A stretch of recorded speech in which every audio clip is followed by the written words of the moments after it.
Hello everyone, welcome back to my 34 days day. সকালে ঘুম থেকে উঠে ফ্রেশ হয়ে নিয়েছিলাম তাড়াতাড়ি, আর দেখলাম মা সকাল সকালে একটু দুধ চা বানিয়ে দিয়েছে।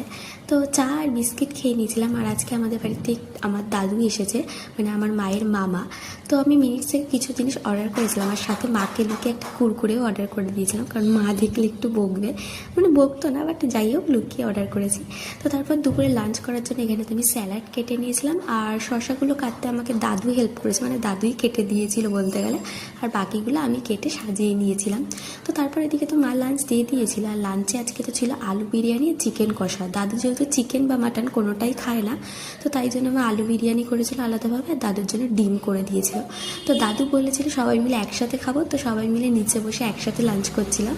আর এখন আমার একটা ফ্রেন্ডও চলে এসেছিলো, তো ওকেও এখানে বসিয়ে দিয়েছিলাম। তো খাওয়া দাওয়া কমপ্লিট করে এখানে একটু কোল্ড ড্রিঙ্কস নিয়ে নিয়েছিলাম, আর বিরিয়ানি খাওয়ার পর একটু কোল্ড ড্রিঙ্কস তো খেতেই হবে। বিকেলে ঘুম থেকে উঠে একটু দই আর টক দই খেয়ে নিয়েছিলাম, চিনি আর বিট নুন দিয়ে। বিট নুন দিয়ে খেতে দাদুই বললো, তো আমার বেশ ভালোই লেগেছিলো। আর সন্ধ্যাবেলা বসেছিলাম, তো একটু কুরকুরে খাচ্ছিলাম, আর রাতের ডিনারটা সেমই ছিল।